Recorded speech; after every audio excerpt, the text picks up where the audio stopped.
I am happy to join with you today in what will go down in history as the greatest demonstration for freedom in the history of our nation.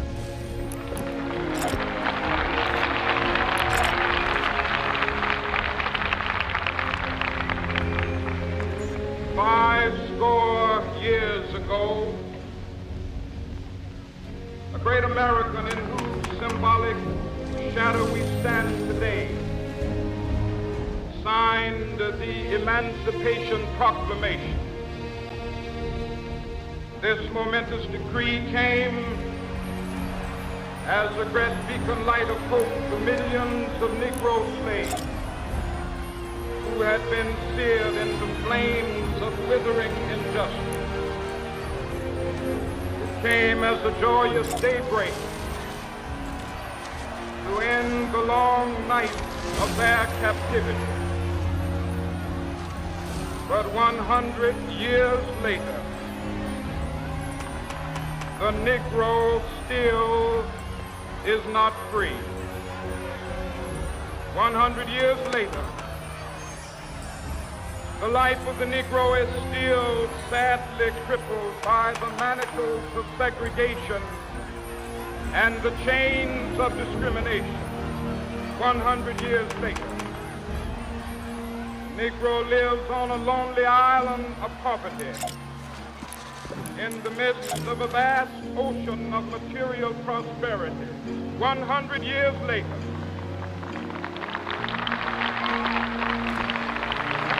Negro is still languished in the corners of American society, finds himself in exile in his own land.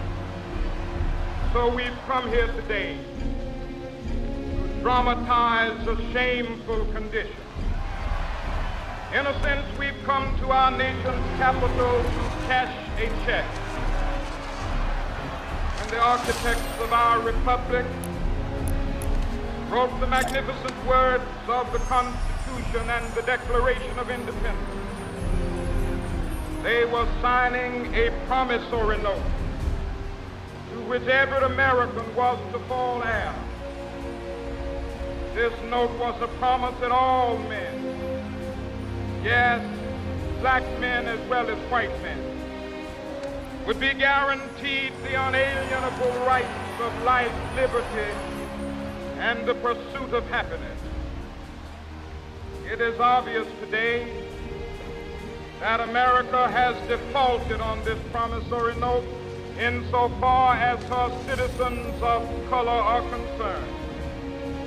Instead of honoring this sacred obligation, America has given the Negro people a bad check, a check which has come back marked insufficient funds.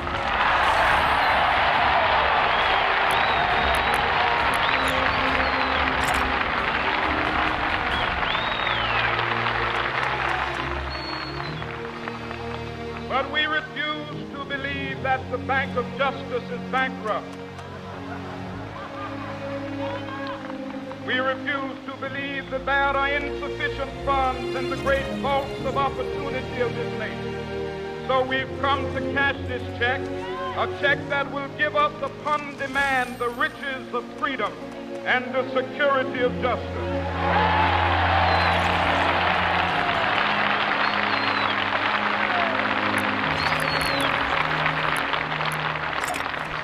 We have also come to this hallowed spot to remind America of the fierce urgency of now. This is no time to engage in the luxury of cooling off or to take the tranquilizing drug of gradualism.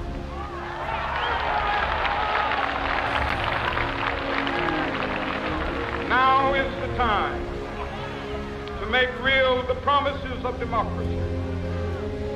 Now is the time to rise from the dark and desolate valley of segregation to the sunlit path of racial justice. Now is the time to lift our nation from the quicksands of racial injustice to the solid rock of brotherhood. Now is the time.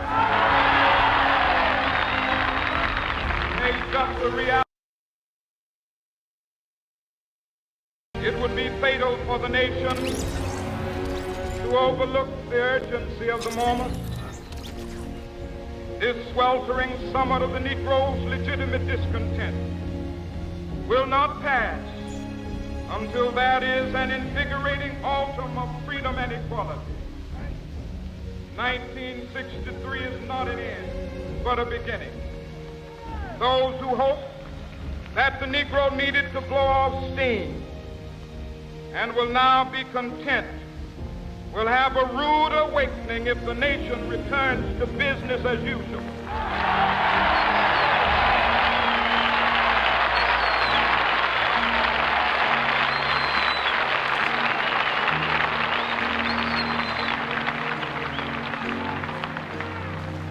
There will be neither rest nor tranquility in America till the Negro is granted his citizenship rights. The whirlwinds of revolt will continue to shake the foundations of our nation until the bright day of justice emerges. That is something that I must say to my people who stand on the warm threshold which leads into the palace of justice. In the process of gaining our rightful place,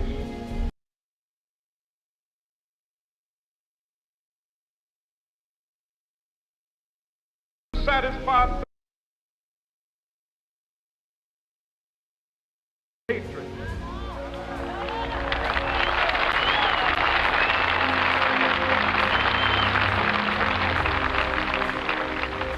We must forever conduct our struggle on the high plane of dignity and discipline.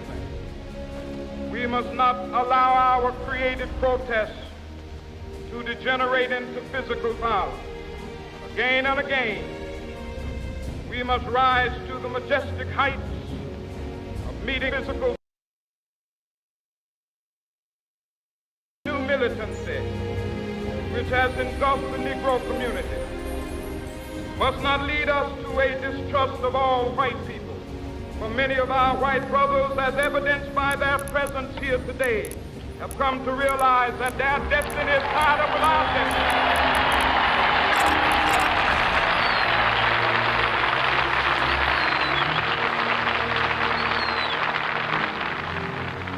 They have come to realize that their freedom is inextricably bound to our freedom. We cannot walk alone. As we walk, we must make the pledge that we shall always march ahead. We cannot turn back. There are those who are asking the devotees of civil rights, when will you be satisfied? We can never be satisfied as long as the Negro is the victim of the unspeakable horrors of police brutality. We can never be satisfied as long as our body is heavy with the fatigue of travel, cannot gain lodging in the motels of the highways and the hotels of the city.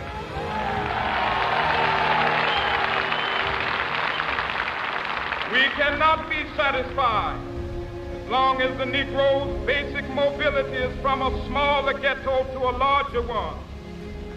We can never be satisfied as long as our children are stripped of their selfhood and robbed of their dignity by signs stating for whites only.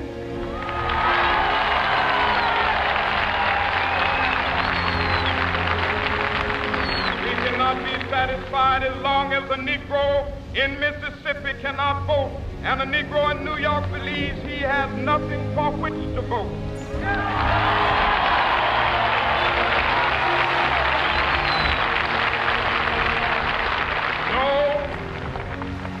No, we are not satisfied, and we will not be satisfied until justice rolls down like waters and righteousness like a mighty stream.